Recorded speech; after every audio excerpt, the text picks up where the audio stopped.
如果你是上班一族或者自由职业，你就会对 CPP 不陌生。尤其是自雇，每年报税，你可能都要从腰包里再交出一笔不小的 CPP。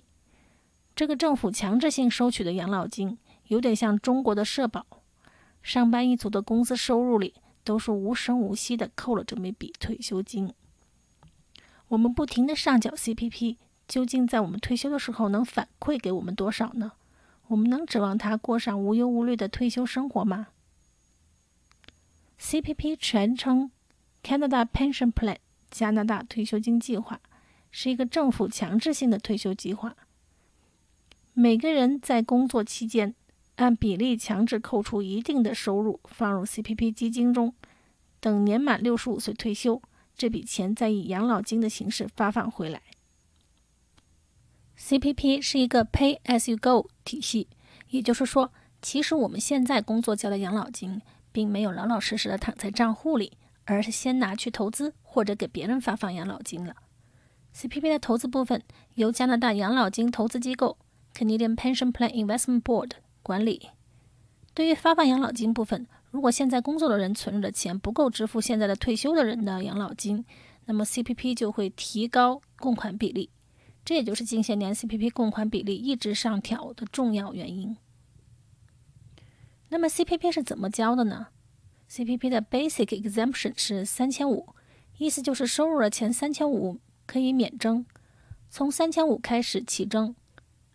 例如2021年若收入达到61600，则意味着这一年份的 CPP 能供满，所以61600减去3500，这个 Basic Exemption再乘以上缴比例 10.9%， 等于6332.9块，这个为供满的额度，也就是超过61600的收入就不用再交 CPP 了。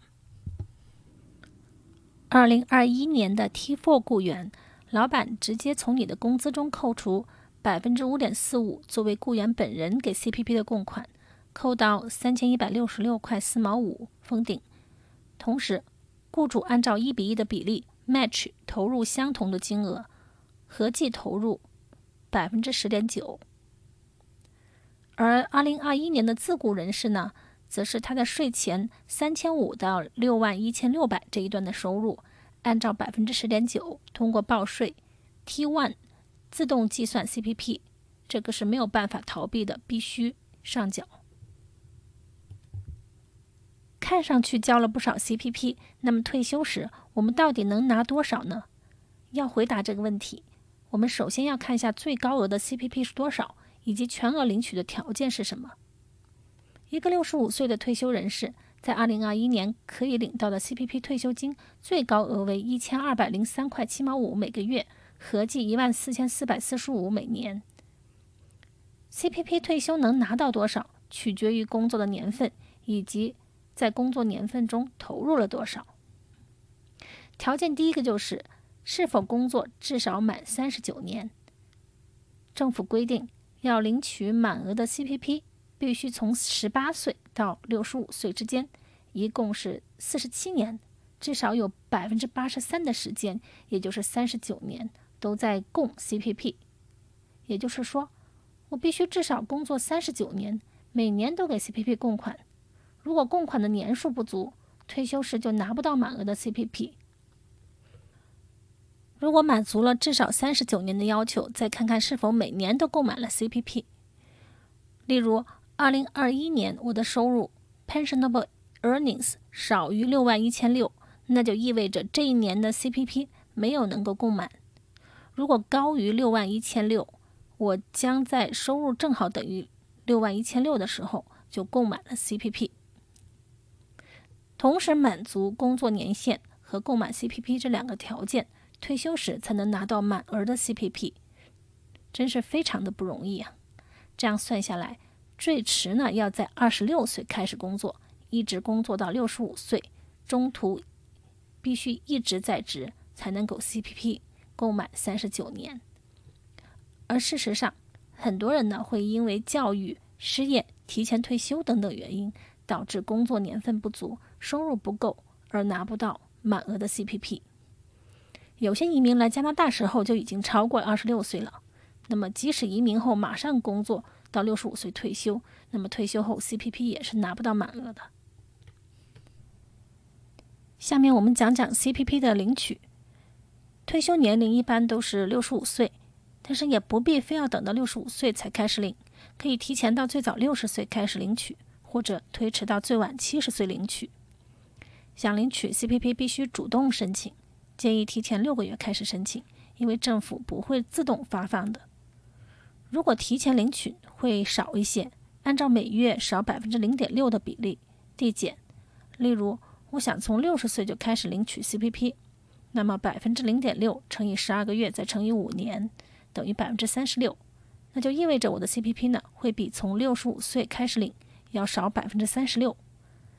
当然也可以推迟到70岁才开始领。晚领的好处呢就是到手的金额会多一些。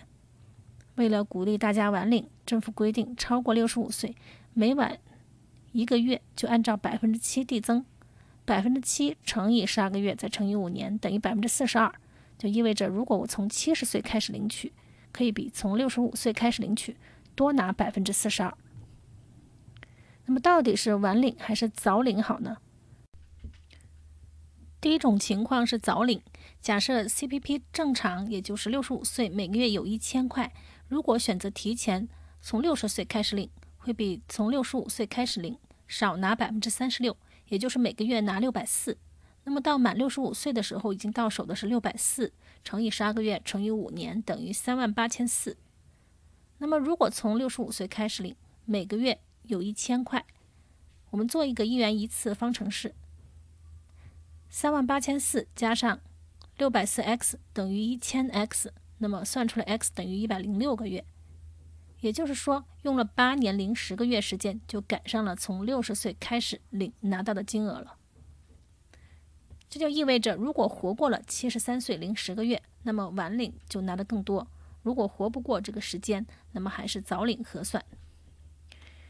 第二种情况，如果晚领，如果从65岁开始拿的话，到70岁已经到手的是1000块每个月乘以12个月乘以5年等于6万。如果从70岁开始领，每个月可以领取1420。6万加上 1000x 等于 1420x，x 等于42，也就是3年半。所以活过了73岁半，70岁以后开始领取更划算。所以针对这个例子，65岁拿1000 CPP 的情况，大体结论就是活过了74岁，越晚领取越合适。想知道自己具体购入了多少 CPP 的朋友，可以电话 Service Canada 要一份 CPP Statement of Contributions。这份文件会显示在18到65岁之间，你有多少年在给 CPP 供款，供了多少。有字母 M 的这一栏表示当年供满了，如果攒够了39个 M， 退休后可以拿到满额的 CPP。如果只有20个 M， 就表示只能拿到一半左右。所以可以根据自己的 CPP 情况，像上面一样套用一个简单的1元1次方程，就可以估算出最适合自己的取款年龄。然而，我们最终的结论可能是，依靠 CPP 不能过上无忧无虑的晚年生活，我们还需要多渠道为自己的退休早做打算。储蓄、投资、税务规划，多管齐下。你觉得呢？可以把你的想法在评论区留言告诉我。